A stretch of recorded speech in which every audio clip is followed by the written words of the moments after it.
Rekiku One Piece Player. Bonjour et bienvenue sur YouCard Game. Merci d'être présent avec moi pour ce nouveau deck profil. Et aujourd'hui, je vais vous parler du Rob Lucci OP07. Rob Lucci OP07 est un très bon leader qui a gagné beaucoup de tournois, qui a fait de très belles perfs. Et malgré des banlists qui lui ont fait mal, il a continué à gagner des tournois et à faire de très belles perfs. Donc c'est un très bon leader. Rob Lucci OP07, noir, 5000 de puissance, 5 PV. Quand il attaque, on peut tracer les deux cartes de chute de bibliothèque, puis on peut choisir un personnage adverse et lui donner moins de coche jusqu'à la fin du tour. Pour sa decklist, on part sur 4 Brook EB01, 3-4000, counter 1000. On play ou quand il attaque, on peut choisir un personnage adverse et lui mettre moins 1 de coche jusqu'à la fin du tour. Puis on peut KO un personnage adverse qui a un coût de 0. On va jouer 2 Laboon EP01, 4 5000, counter 1000, activate main, on peut le reste, puis un personnage adverse gagne moins 4 de coups jusqu'à la fin du tour. On va jouer 3 T-Bones EP01, 5 5000, counter 2000. On play, on peut KO un personnage adverse qui a un coût de 2 ou moins. On va jouer 4 Kujan OP02, 4 5000, on play, on pioche une carte, puis quand il attaque, on peut choisir un personnage adverse et lui donner moins 4 du coup jusqu'à la fin du tour. 4 Churu OP02, 1 0, counter 2000, on play, on peut choisir un personnage adverse et lui donner moins 2 de coche jusqu'à la fin du tour. 4 Kujan OP02 Secret, 10 000. Pendant son tour, tous les personnages adverses ont moins 5 de coups. On play, on peut KO un personnage qui a un coup de 0, excusez-moi, de 0. Mais en fait, ça fait 5 en fait. On peut KO un 5 et grâce au leader, 6. 4 Bartolomeo OP04, 3-3000, counter 2000, bloqueur.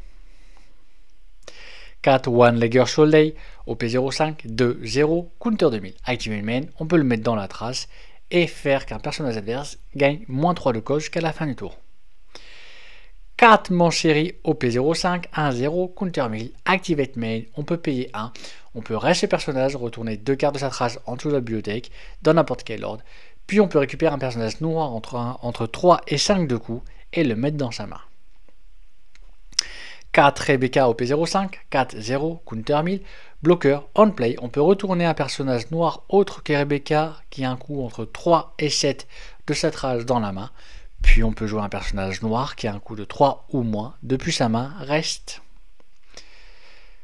2 Rob Lucci OP05, 5, 4, 6000, on play, on peut placer 3 cartes de sa trace en dessous de la bibliothèque dans n'importe quel ordre, puis on peut KO un personnage adverse qui a un coût de 2 ou moins, et un personnage adverse qui a un coût de 1 ou moins.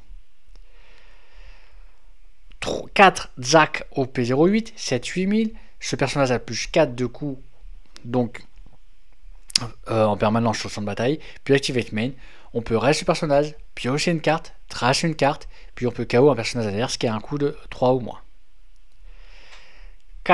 3 Syrah aussi ST08, 4-0 counter 1000, bloqueur, on play, on peut choisir un personnage adverse et lui donner moins 4 de coche jusqu'à la fin du tour. Et on finit avec 4 Tempest Kick OP07, donc pour un main, on pioche une carte, puis si on a 10 cartes ou plus dans sa trace, on peut choisir un personnage adverse et il gagne moins 3 de coche jusqu'à la fin du tour. Trigger, on peut KO un personnage adverse de 3 ou moins.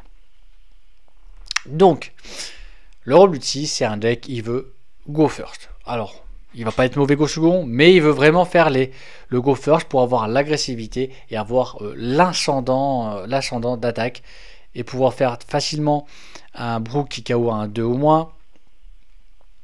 Facilement ensuite faire des combos Tempest Kick, Rob Lucci, etc. Mais go second, il fait vraiment de belles choses et ça lui permet de mettre par exemple des Kujan 10 très rapidement et au go second mettre un Kujan 4, donc T2. Après, si vous préférez go second avec ce type de decklist, n'hésitez pas à go second également. On va commencer donc par le T1, 1 don, donc 1 ou 2 don. Là, 1 ou 2 don, à part pouvoir par exemple préparer des ventes série face à un deck, mais c'est tout, on fait pas grand chose. Puis vite, on va passer au T2, 3 ou 3 ou 4 don.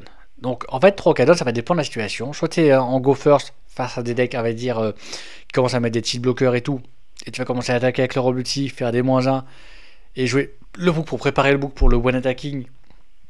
Avec le on-play, pouvoir KO un 1 ou moins ou un 2 ou moins. Enfin, en sachant que c'est un 2 ou moins. Parce qu'avec Robucci, tu vas vouloir faire ta trash en boucle, en boucle, en boucle.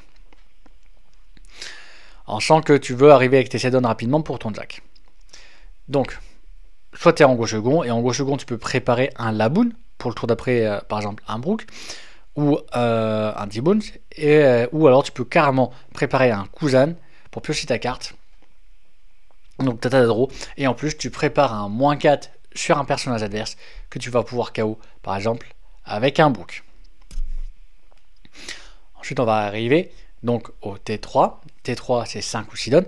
5 ou 6 dons, ça va dépendre pareil de la situation. Soit tu as fait des préparations et tu as mis un brook, soit tu vas te mettre en mode défensif et tu vas pouvoir faire Rebecca, et avec Rebecca par exemple récupérer un counter de 1000 comme Bartolomeo ou comme T-Bones, ou alors en fait tu vas vouloir récupérer par exemple une Shira aussi, un Robucci ou un brook que tu as trash avec l'effet leader, ou même tu peux récupérer un Jack. Jack il coûte 7, à jouer 7 dans la trash, c'est juste que quand il est on board il coûte l'équivalent de 11, donc plus difficile pour l'adversaire à le gérer. Donc ça va vraiment dépendre de ta situation. En sachant qu'après on va arriver au T4. T4 c'est 7 ou 8 dons. 7 ou 8 dons, dans tous les cas, toi ta priorité, ça va être faire de ton Jack. Si tu as préparé en plus un Laboon ou un Kuzan, le Jack il gère vraiment n'importe quoi sur le board à ce moment-là de la partie.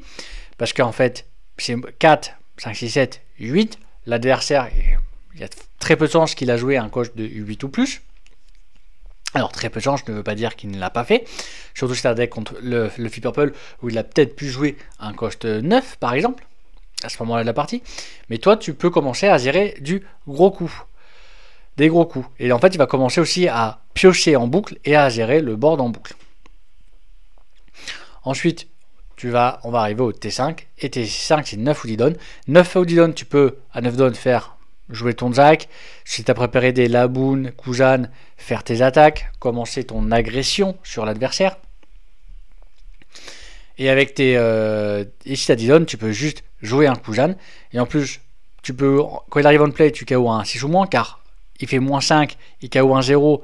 Mais grâce à ton Robucci, -1, tu fais KO un 6 ou moins. Et si tu as préparé en plus un Kuzan 4 ou un Laboon, tu peux KO même, là tu KO un 10.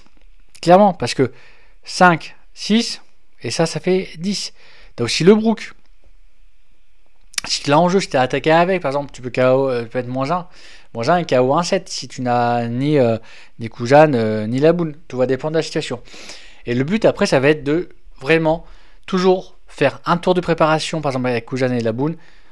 Les protéger, si tu peux les protéger, ces deux persos-là, tu essaies de les protéger au maximum.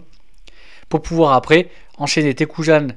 Donc des gros papas qui vont KO des gros coups et faire en sorte de pouvoir jouer après des Rebecca qui vont récupérer des brooks, jouer des brooks.